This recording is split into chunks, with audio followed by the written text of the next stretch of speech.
Assalamualaikum warahmatullahi wabarakatuh. Perkenalkan, nama saya Sultan Zaki Oktavian Prabowo dengan NIM G002515 dari kelompok B4. Jadi pada hari ini saya akan uh, mengerjakan video tentang laporan tentang anatomi dinding abdomen, git superior dan inferior. Kita ke laporan pertama. Laporan 1.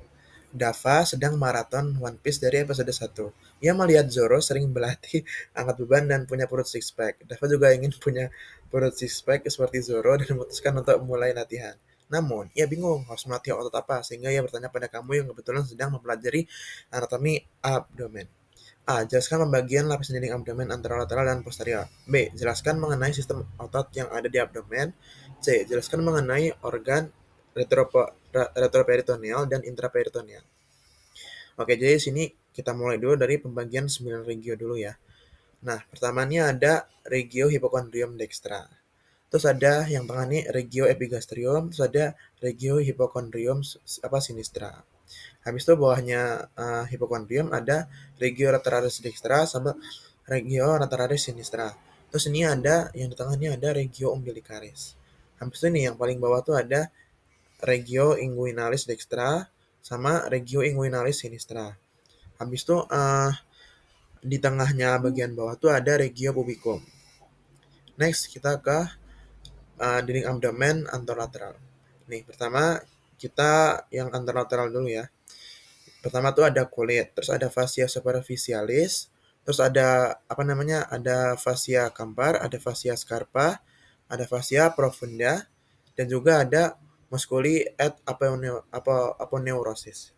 Nah, musculi et aponeurosis itu terdiri dari beberapa muskuli, yaitu ada muskuli obliquus externus abdominis, terus juga ada musculus obliquus internus abdominis, terus ada musculus transversus abdominis, sama ada musculus pyramidalis abdominis. Terus yang kelima ada fascia transversalis. Dan juga yang terakhir tuh ada fascia extraperitonealis atau jaringan lemak peritoneum parietale. Next. Nah, ini ada dinding abdomen anterolateral yang ini ya. Ini ada bagian-bagiannya. Ini kayak yang tadi yang aku bacain ulang ya. Ada fascia superficialis yang fascia campar, fascia scarpa, fascia profunda tadi. Terus ada musculi aponeurosis tadi itu yang musculus obliquus externus abdominis, musculus obliquus internus abdominis, musculus transversus abdominis, musculus rectus abdominis, musculus pyramidalis abdominis. Terus juga ada fascia transversialis, ada fascia extraperitonealis, sama ada peritoneum parietale. Nah nih, lebih lanjut dari musculi aponeurosis-nya. Nih ya, buat urutan flat muscle-nya tuh ada dari superficial ke profunda.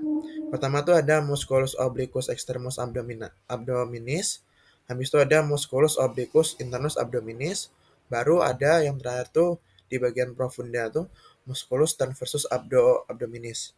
Nih ya, bisa lihat gambarnya, ada gambarnya. Udah di-highlight juga mana yang penting-penting yang saya bacain tadi. Next. Ini ada vagina musculi erecti. Jadi vagina musculi erecti itu kayak ada lembaran yang ngebungkus vertical muscles yang tadi itu. Nah, dia tuh terbentuk oleh aponeurosis dari 3 horizontal muscles. Isinya tuh ada banyak. Ada musculus rectus abdominis, terus ada musculus pyramidalis. Terus ini ada juga arteri sama vena epigastria superior sama inferior, sama ujung terminal nervi intercostalis 6 sampai 11 dan nervus subcostalis. Next, habis itu ini yang dinding abdomen yang posterior ya. Tadi kan yang bagian anterolateral. Sekarang kita bahas yang posterior. Yang pertama tuh ada kulit ya, jelas. Terus ada fascia superficialis dorsi. Terus ada musculus. Musculusnya tuh terbagi dari beberapa bagian. Yang pertama, lapisan pertama tuh ada musculus latissimus dorsi.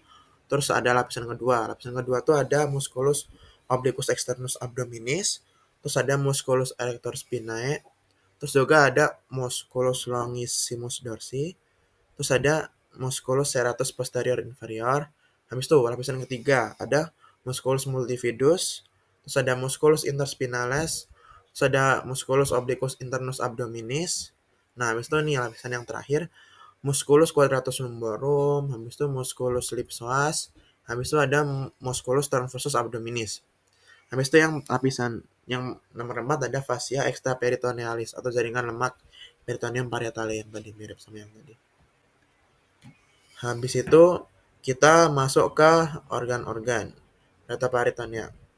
Jadi ini ada singkatannya, singkatan untuk mempermudah kita menghafal organ-organ yang ada di retroperitoneal. Pertama tuh ada set Parker S. Kita ingat aja set Parker ya. Set Parker tuh kayak kuncinya. S. Suprarenal gland. A. Aorta. D. Duodenum. Kecuali pada bagian pars superior. Habis itu ada P. Pankreas. Kecuali cauda. Terus ada ureter. Habis itu ada C. Colon. Ascendens and descendens. Jadi kayak ascendens sama habis itu ada K. Kidney. Habis itu ada E. Esophagus. Habis itu ada R. Rectum. Ingat ya guys, set Parker gitu. Nah, habis itu ini ada duplicator peritoneum. Jadi duplicator peritoneum tuh dibagi jadi 3. Pertama tuh ada mesentery. Mesentery tuh kayak alat penggantung peritoneum yang tadi itu. Bisa dilihat nih ada gambarnya di sini ya. Habis itu ada omentum. Habis itu ada ligamentum peritoneum. Next. Kita lanjut ke laporan kedua. Rama gemar menonton Tan Boy Kun di YouTube. Setelah melihat dia makan mie pedas dan ayam goreng, Rama langsung memasak 2 bungkus mie pedas dan membeli 2 porsi ayam goreng. Keesokan harinya, Rama curhat ke kamu karena merasakan sakit perut hingga kerongkongan terasa panas. Lalu aku pun curiga kalau misalnya si Rama tuh kena GERD karena dia habis makan banyak tadi kan. Nah, habis ini pertanyaannya. Jelaskan anatomi gaster beserta sphincter yang ada di gaster. Nah, next. Jadi nih ya anatomi gaster. Bisa dilihat nih ada gambarnya. Jadi anatomi gaster itu terdapat 4 bagian. Pertama ada fundus gastricum, terus ada pars cardiaca, terus ada corpus gastricum, rugae plica atau plica gastrica. Habis itu keempat ada pars pylorica, antrum dan canalis pyloricum. Habis itu ada jadi pars pylorica itu terdiri dari beberapa bagian, yaitu pertama ada gastroesophageal sphincter atau disingkat LES. Habis itu ada musculus sphincter pylori, habis itu ada curvatura gastrica major dan omentum majus. Habis itu ada curvatura gastrica minor sama omentum minus. Habis itu ada orificum cardiacum setinggi VTH 11 sama orificium pyloricum setinggi VL1. Nah, dindingan gaster tuh sebenarnya tuh ada susunan dari luar ke dalam. Nah, yang pertama tuh ada tunica serosa, habis itu ada tunica muscularis, habis itu ada tunica submucosa, habis itu ada tunica mucosa. Gitu. Next, habis itu kita bahas omentum di sini. Jadi omentum tuh ada bentar. Ada omentum majus sama omentum minus. Nih ya, nih omentum majusnya di sini yang udah aku kasih panah nih. Habis itu ada omentum minus. Omentum minus itu di sini. Oke, habis itu jadi kita bahas dari omentum majus dulu. Omentum majus itu terdiri dari ligamentum gastrocolica, terus ada ligamentum gastriprenica, habis itu ada ligamentum gastrolienale, habis itu ada ligamentum splenorenale. Nah, habis itu kita bahas langsung ke omentum minus. Itu ada ligamentum hepatoduodenale, berisi vena portae hepatis, habis itu ada arteri hepatica propria, sama ada ductus choledocus hingga serta plexus hepaticus. Habis itu ada juga ligamentum gastrohepaticum. Next, kita bahas ke arterianya dulu ya. Nah, jadi nih bisa dilihat nih ada gambar arteri arteri yang dari dasar. Kita bisa nah, nih. Jadi arteri yang memvaskularisasi gaster itu berasal dari cabang trunkus coleacus atau gaster. Atau bagian sorry atau bagian foregut. Nah, habis itu ada arteri gastrica sinistra. Dia tuh dari trunkus coleacus. Habis itu ada arteri gastrica dextra. Dia tuh berasal dari arteri hepatica communis. Habis itu ada gastrica brevis, berasal dari arteri lianalis. Terus juga ada arteri gastromentalis sinistra, sama itu dia berasal dari arteri lianalis pada hilum. Terus ada juga arteri gastromentalis dextra, dia berasal dari arteria gastroduodenalis. Nah, jadi gastroduodenalis itu juga cabang dari hepatica communis. Habis itu ada arteri gastrica posterior berasal dari arteria lianalis. Tapi itu kadang nggak salah ditemukan. Next, kita lanjut ke venanya. Nih, venanya. Nah, jadi venanya gaster itu ada vena gastrica dextra et sinistra yang bermuara langsung ke vena porta hepatis. Habis itu ada vena gastrica brevis dan vena gastromentalis sinistra yang bermuara ke vena lianalis. Habis itu ada gastromentalis dextra bermuara ke dalam. Terus dan juga ada vena mesenterica superior. Next, kita ke bagian inervasi.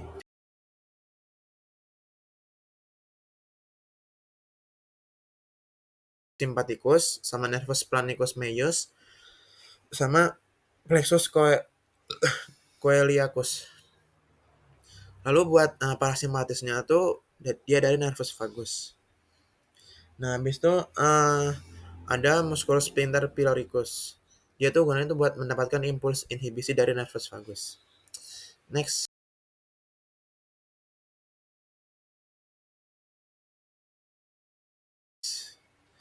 kita lanjut ke laporan ketiga. Raka, seorang siswa kelas 11, merasa perutnya sakit sejak pagi. Awalnya rasa nyeri muncul di sekitar pusar dan hanya terasa seperti kram ringan. Namun, beberapa jam kemudian, nyeri tersebut berpindah ke bagian kanan, bagian bawah perut dan semakin tajam. Raka juga merasa mual. Raka juga merasa mual, hilang langsung makan, dan ketika teman sekelasnya menekan sedikit area tersebut, rasa sakitnya tambah hebat. Nah, pertanyaannya, jelaskan letak-letak appendix, letak yang paling umum, cara pengukuran beserta nama garis, dan titik pengukurannya. Oke, jadi berarti kita bahas appendix ya.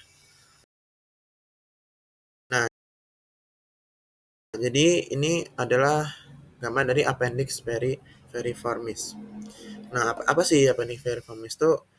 Kayak ada tonjolan buntu dari bagian apex cecum yang kayak akan jaringan limfoid.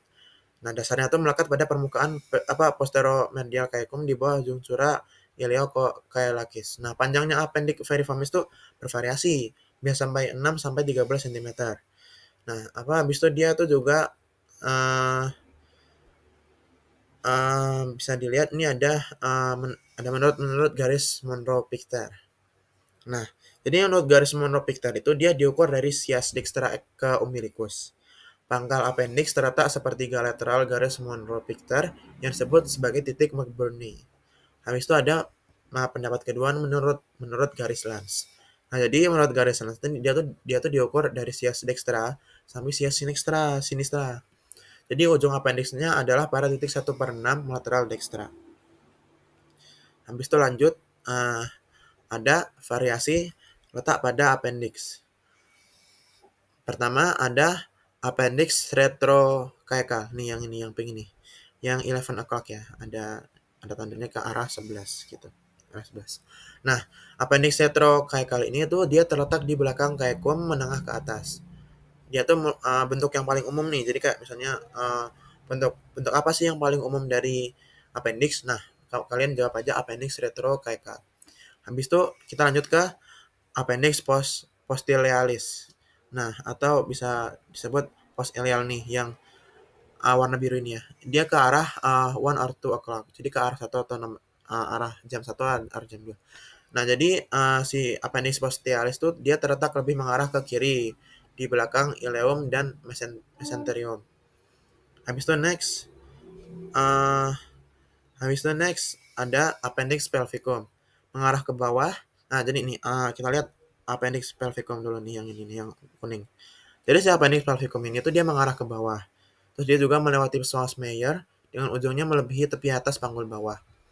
Habis itu next ada appendix preilealis. Yang nih yang warna hijau ini ya. Yang ke arah 1 atau jam 2 juga tadi, mirip juga sama yang ini. Nah, appendix preilealis itu dia terletak lebih mengarah ke kiri di depan ileum dan mesenterium. Habis itu next ada appendix subcaecalis. Ini yang warna ungu ini ya. Dia tuh arahnya ke arah 6, jam 6. Dia tuh terletak di descendants ke caudal. Next. Oke, jadi itu aja dari saya. Terima kasih sudah menonton video saya. Bye bye. Terima kasih. Bye bye.